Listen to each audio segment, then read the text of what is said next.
यहां पर देखेंगे जो जामा सीट है झारखंड की, जहां से सुरेश मुर्मू इस वक्त एनडीए की जो प्रत्याशी हैं वो लीड लेते हुए नजर आ रहे हैं। उधर लुइस मरांडी जो इस वक्त जेएमएम से प्रत्याशी हैं फिलहाल पीछे हैं। दूसरी, अब आपको कुछ और सीट्स का अपडेट बताते हैं। रामगढ़ झारखंड सीट की अगर हम बात करें तो रामगढ़ में भी आप देखेंगे यहां पर जो एनडीए प्रत्याशी हैं सुनीता चौधरी, वो इस वक्त यहां पर लीड लेते हुए, और साथ साथ यहां पर जो इंडिया गठबंधन से प्रत्याशी है वो अभी पीछे है, जो शुरुआती रुझान दिख रहे हैं।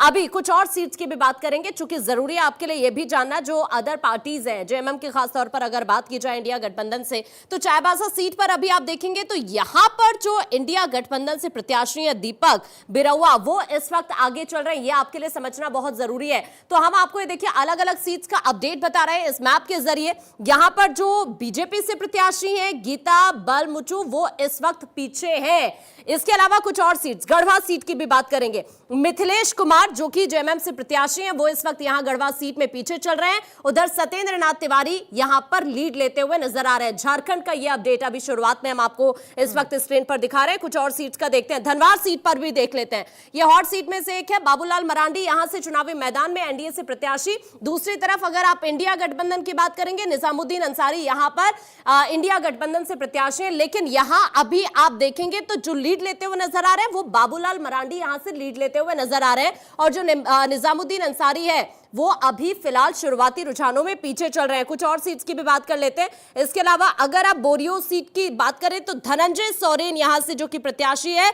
और लोबिन हेम्ब्रम यहां से जो बीजेपी के प्रत्याशी हैं वो है। हालांकि अभी यहां पर धीरे धीरे तस्वीर क्लियर होगी। इसके अलावा सिमरिया सीट पर भी चलते हैं।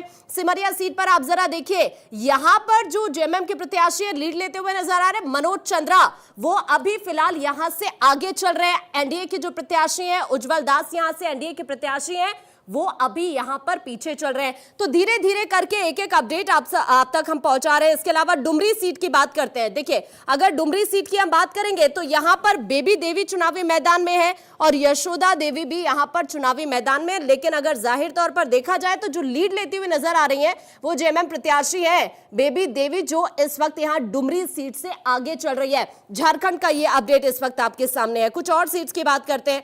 अगर हम यहां पर जामताड़ा सीट की भी बात कर लेते हैं, यहां पर हालांकि अभी जो शुरुआती रुझान है उसमें टफ फाइट जरूर देखने के लिए मिल रही है।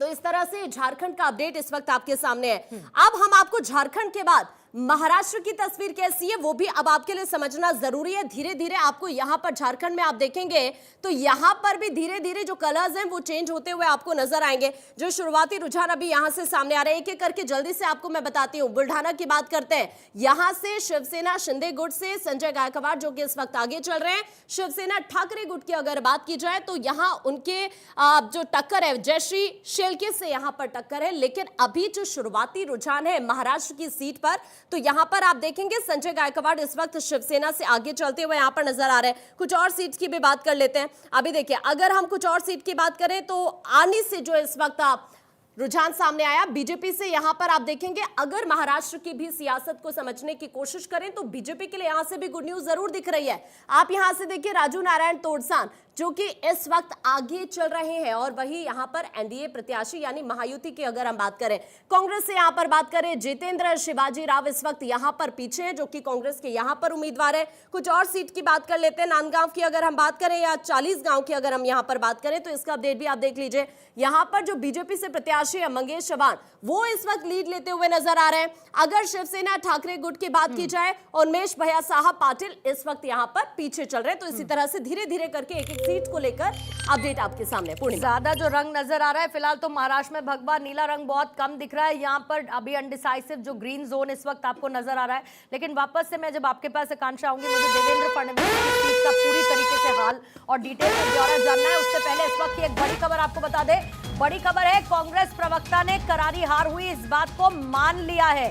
सुप्रिया श्रीनेत ने कहा है कि हमारी हार हुई है, हम ये मानते हैं। इसके साथ सुप्रिया श्रीनेत कांग्रेस की प्रवक्ता, आरोप प्रत्यारोप का देखिए एक तरफ सिलसिला भी चल रहा है। जो महाविकास अघाड़ी है, अपने संजय राउत को सुना होगा, गड़बड़ हुई है कह रहे हैं और देखना होगा। लेकिन एक और बात का जिक्र इसके साथ करना होगा कि यहाँ प्रियंका गांधी तस्वीरें देखिए आने लगी है। बीजेपी में जश्न का माहौल इस वक्त आपको नजर आ रहा है बीजेपी दफ्तर में, और मिठाइयां खिलाई जा रही हैं। अब मिठाइयां हैं, जलेबी थोड़ा सा क्लोज जाके मुझे देखना होगा, लेकिन फिलहाल मुझे लड्डू दिख रहे हैं हाथों में, और लड्डू के बाद जो जलेबी की मिठास है वो इसको और दोगुना करती हुई नजर आएगी। और मौका भी है, क्यों ना हो, क्योंकि जिस तरीके से महाराष्ट्र में बीजेपी मजबूत स्थिति में, महायुति मजबूत स्थिति में, देखिए 288 में से 217 पर अगर लीड करती हुई नजर आती है तो ये सुनामी से तो कम हो नहीं सकता है, और ये निश्चित तौर पर सुनामी है, जहां पर एनडीए 51 पर इस वक्त रुकी हुई नजर आ रही है। और जबरदस्त कामयाबी महाराष्ट्र में महायुति को इसी के साथ मिली है।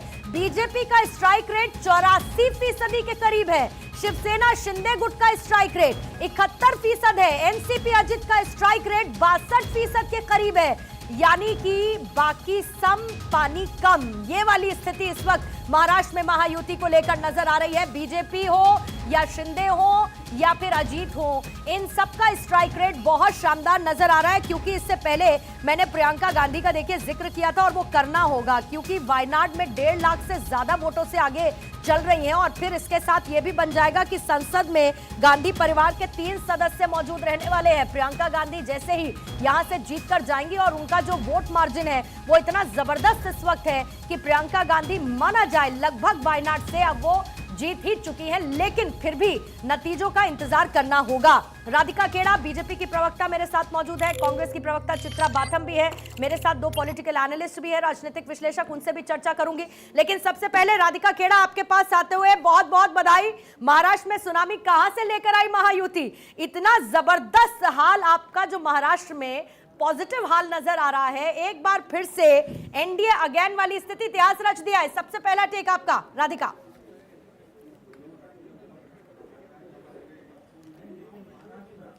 देखिए, लोकसभा चुनावों के बाद जो स्वघोषित खुद प्रधानमंत्री बन गए थे, जिनको डिक्लेयर कर दिया था, जिन सुप्रिया सुनील की आप बात कर रही थी, उन्होंने तो राहुल गांधी को प्रधानमंत्री मान लिया था। उसके बाद आपने देखा किस तरीके के नतीजे आए। हरियाणा से शुरुआत करते हैं, इतिहास रचा गया, कोई भी पार्टी 3 बार वापस सरकार में नहीं आई। महाराष्ट्र में भी इतिहास रचा गया, जब 30 साल के बाद बंपर वोटिंग हुई और इतनी वोटिंग टर्नआउट नहीं हुआ था। और नतीजों में आप देखिए क्या हुआ।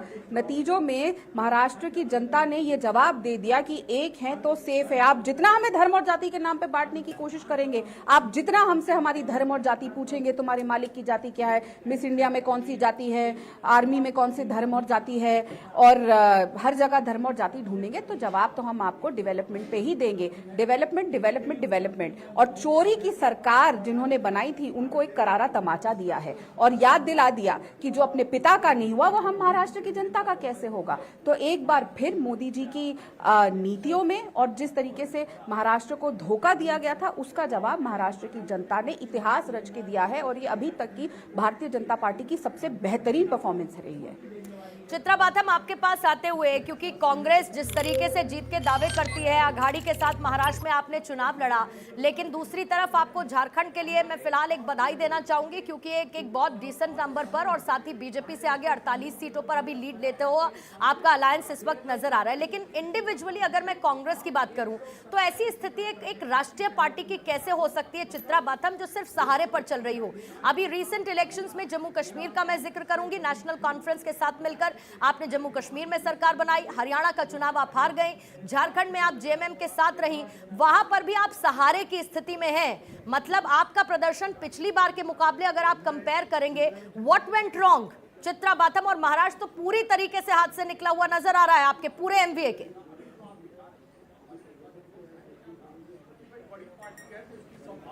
देखिए पूजा जी, पूर्णिमा जी, सॉरी जी, चित्रा, बात ऐसी है कि बात ऐसी है कि सहारे की जरूरत तो मोदी जी को भी इस बार पड़ गई थी, इसीलिए बैसाखियों के सहारे पे उन्होंने अपनी एनडीए 3.0 की सरकार बनाई हुई है जून 4 के बाद में। और यहाँ पे अभी आपकी एक सहयोगी बैठे बैठे कांग्रेस को बहुत ज्ञान दे रही थी कि वोटर का सम्मान करना चाहिए।